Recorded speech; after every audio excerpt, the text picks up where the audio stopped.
Certains disent qu'il s'agissait de schizophrénie, d'autres affirment qu'elle a été empoisonnée. Ce qui est certain, c'est qu'elle est née princesse, belle, intelligente et immensément riche, et qu'elle a été très aimée, choyée et bien éduquée. Elle tomba amoureuse et épousa l'homme qu'elle adorait, devenant ainsi la première femme à gouverner le Mexique. Plus tard, elle sombra dans la folie et fut enfermée dans un couvent pendant plus de 50 ans, jusqu'à sa mort. Prépare-toi, car aujourd'hui tu vas découvrir les détails de la vie de cette femme. Elle s'appelait Charlotte de Belgique, la dernière impératrice du Mexique. Charlotte naquit le 7 juin 1840 et reçut le nom complet de Marie-Charlotte Amélie-Augustine, Victoire Clémentine Léopoldine, princesse de Belgique, plus tard connue comme Charlotte, impératrice du Mexique. Elle était la plus jeune et la seule fille parmi les 3 enfants du roi Léopold Ier de Belgique et de sa seconde épouse, Louise-Marie d'Orléans. Charlotte était aussi la cousine germaine de la reine Victoria du Royaume-Uni et de son mari, le prince Albert. Elle grandit dans un environnement plein d'amour, entourée de luxe et de caprices, et elle était la préférée de son père. Leur relation devint encore plus forte après la mort de sa mère, alors que Charlotte n'avait que 10 ans. Léopold Ier avait de grands projets pour sa fille et lui offrit la même éducation qu'à ses fils, ce qui était très rare à l'époque. Il espérait la marier à un prince issu d'une maison royale européenne, il n'envisageait rien de moins pour elle. Charlotte fut formée pour gouverner. Elle étudia la politique, la géographie, la philosophie, l'histoire, la musique et les arts. Elle parlait plusieurs langues, le français, l'allemand, l'anglais et l'italien. Adulte, elle apprit également l'espagnol. C'était une enfant brillante, studieuse et mûre pour son âge. Comme son père, elle rêvait de devenir un jour reine ou impératrice, et elle s'y préparait avec détermination. Sa personnalité était forte, décidée, obstinée et très disciplinée. À 16 ans, Charlotte était déjà une très belle jeune femme, et les prétendants commencèrent même rapidement à affluer. L'un d'eux fut Pierre V du Portugal, mais elle ne s'intéressait pas à lui. Celui qui attira véritablement son attention fut un jeune archiduc autrichien, blond, aux yeux bleus, très charmant, joyeux et attentionné, nommé Maximilien de Habsbourg, frère de l'empereur François-Joseph. Maximilien, alors célibataire âgé de 24 ans, visita la cour de Belgique en 1856, suivant les conseils de son frère, qui pensait qu'il était temps pour lui de se marier. Le plan a fonctionné. Charlotte est tombée amoureuse de lui et a annoncé à son père qu'elle souhaitait épouser Maximilien. Le roi Léopold appréciait l'archiduc, mais il y avait un problème. Maximilien n'était pas l'héritier direct du trône. Pourtant, Charlotte, follement amoureuse, insista pour l'épouser. Le roi accepta et ils se fiancèrent avant de se marier le 27 juillet 1857. La célébration fut grandiose, mais ni l'empereur d'Autriche, frère du marié, ni l'impératrice ne purent assister au mariage, car ils étaient en deuil de leur fille Sophie, âgée de seulement 2 ans, décédée quelques mois plus tôt. Cette union ravit l'archiduchesse Sophie, mère de Maximilien, qui ne cessait de vanter la beauté, l'élégance et le raffinement de Charlotte. Belle-mère et belle-fille entretenaient une excellente relation, à l'opposé de celle que Sophie avait avec sa belle-fille et nièce, l'impératrice Sissi. Sophie considérait que Sissi était tout le contraire de Charlotte, et elle louait sans cesse Charlotte devant Sissi. Beaucoup pensent que ces compliments visaient à contrarier l'impératrice, ce qui provoqua une certaine froideur entre les 2 belles-sœurs. On sait que Charlotte était jalouse de Sissi, car elle entretenait une amitié ancienne avec Maximilien. De plus, Sissi donna naissance à l'héritier tant attendu en 1858, alors que Charlotte, mariée depuis plus d'1 an, n'était toujours pas enceinte. On dit que la cause principale de la tension entre elles était que Sissi était impératrice du grand empire austro-hongrois et Charlotte la jugeait indigne de ce rôle, la considérant comme frivole. Charlotte, en revanche, se voyait comme une impératrice accomplie, bien qu'aucune couronne ne lui soit destinée, ni à elle, ni à Maximilien, car ils n'étaient même pas les premiers dans la ligne de succession d'aucune maison régnante d'Europe. Sous la pression du roi Léopold, l'empereur François-Joseph nomma son frère Maximilien vice-roi du royaume de Lombardie-Vénétie, et le couple s'installa en Italie. Mais il s'agissait d'un poste symbolique. Il ne gouvernait pas réellement et n'avait pas de pouvoir décisionnel. Charlotte découvrit bientôt que son cher Maximilien n'était pas aussi amoureux d'elle qu'elle ne le pensait. Maximilien avait surtout épousé Charlotte pour rembourser ses dettes avec la dot et achever la construction du château de Miramar. La situation était encore plus douloureuse pour Charlotte, car Maximilien était resté amoureux d'une autre femme, Maria Amélia, une princesse brésilienne, fille de Dom Pedro Ier, décédé des années auparavant. Il ne parvenait pas à l'oublier et emmena même Charlotte à Madère, là où il avait vécu des moments idylliques avec Maria Amélia. Maximilien n'a jamais caché son amour pour Maria Amélia, ce qui a dû profondément blesser Charlotte, bien qu'elle s'efforçait de paraître heureuse à ses côtés. Malgré tout, le couple vivait en harmonie en Italie. De nombreuses lettres échangées témoignent d'affection et montrent leur complémentarité. Charlotte était déterminée et forte de caractère, tandis que Maximilien était plus sensible et rêveur. En 1859, la situation en Italie se compliqua. Et lors de la bataille de Solferino, l'Autriche perdit le royaume de Lombardie-Vénétie. Le couple s'installa alors au château de Miramar. Maximilien et Charlotte se retirèrent de la vie publique, mais avec le temps, l'ennui s'installa. Ils n'avaient ni enfants, ni responsabilité. Pendant ce temps, de l'autre côté de l'Atlantique, le Mexique traversait une période très troublée. En 1861, le président Benito Juárez annonça la suspension du paiement de la dette extérieure. Le pays, ruiné après 3 ans de guerre de réforme, était incapable de rembourser ses créanciers étrangers. C'est alors que la France, le Royaume-Uni et l'Espagne formèrent une alliance et envoyèrent une expédition armée qui débarqua au port de Veracruz en janvier 1862 pour faire pression sur le Mexique. Des négociations eurent lieu et Benito Juárez promit de payer bientôt. Ainsi, l'Espagne et le Royaume-Uni retirèrent leurs troupes. Mais la France, dirigée par Napoléon III, qui souhaitait établir un empire colonial en Amérique, profita de la situation pour annoncer qu'elle occuperait le pays. Son objectif était notamment d'établir une monarchie au Mexique pour contrer l'influence croissante des États-Unis dans la région. Avec des milliers de soldats, la France envahit le Mexique et finit par occuper la ville de Mexico en juin 1873. Les conservateurs mexicains et l'Église catholique, favorables à une monarchie catholique, signèrent un accord avec Napoléon III. Il ne manquait plus qu'un prince européen pour occuper le trône de l'Empire mexicain. Napoléon III pensa à Maximilien et, avec les conservateurs mexicains, envoya une délégation en Europe pour lui offrir la couronne de l'Empire du Mexique, pour lui et ses descendants. Dès le début, Maximilien fut méfiant et peu enthousiaste. Son frère, l'empereur François-Joseph, et sa mère, l'archiduchesse Sophie, voyaient cette proposition d'un mauvais œil. Et ils avaient raison. Napoléon III avait caché que le pays était en ruine et plongé dans une guerre civile sanglante entre conservateurs et libéraux.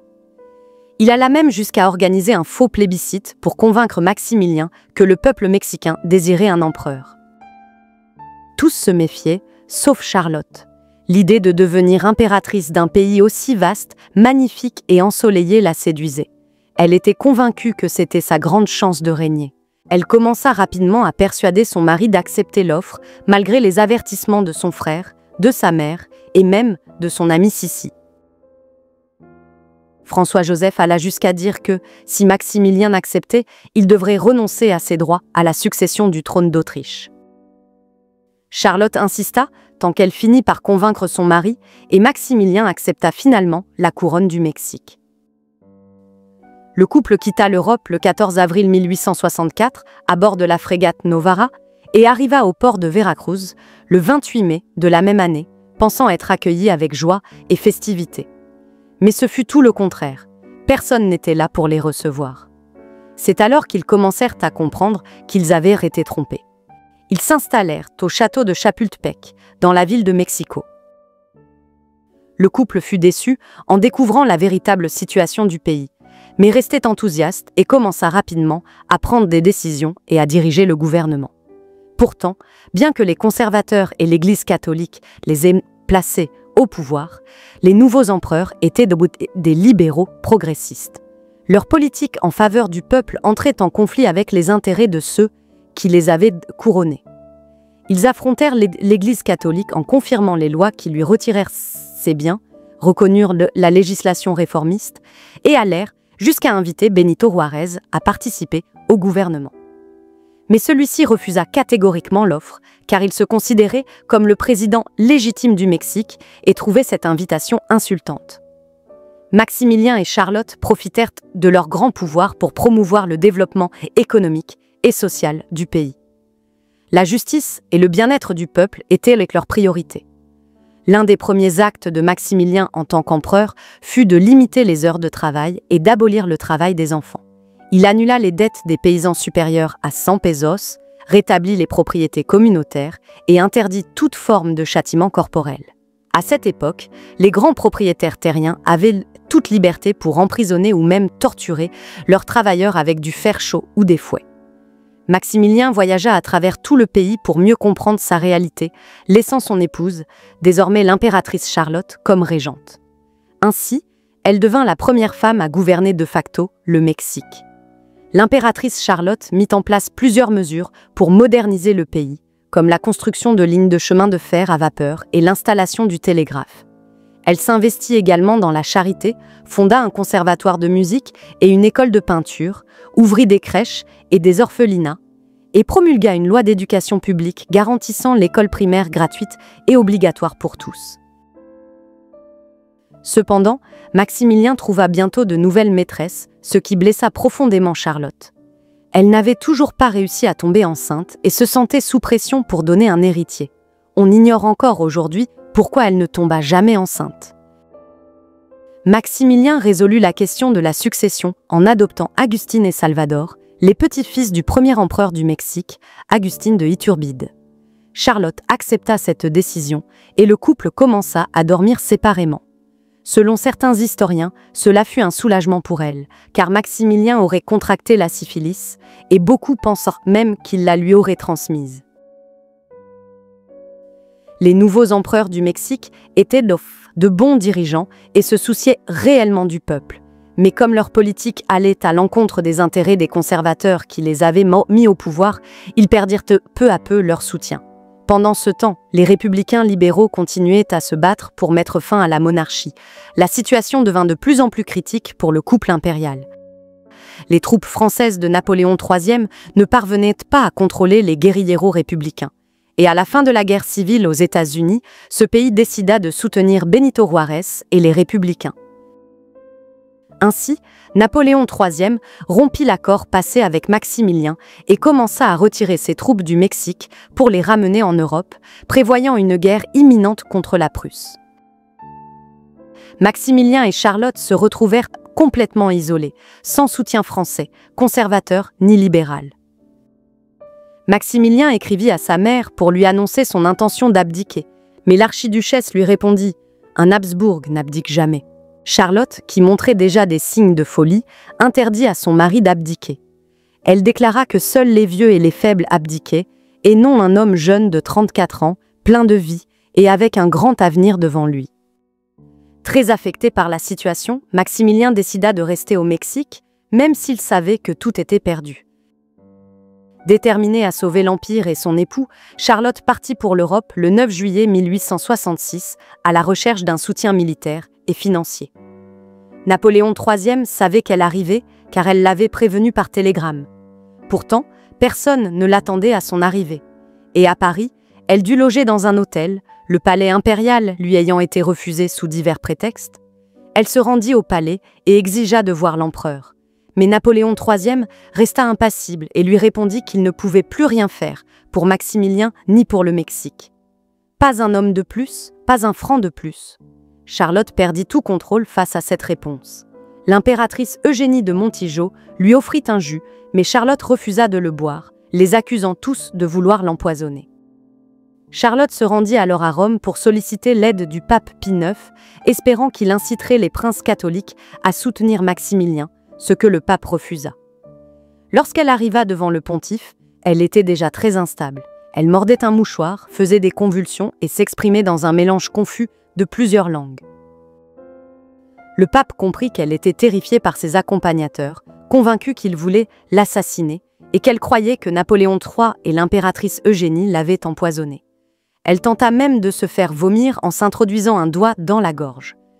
Stupéfait par son état, le pape réussit avec difficulté à la faire sortir du Vatican.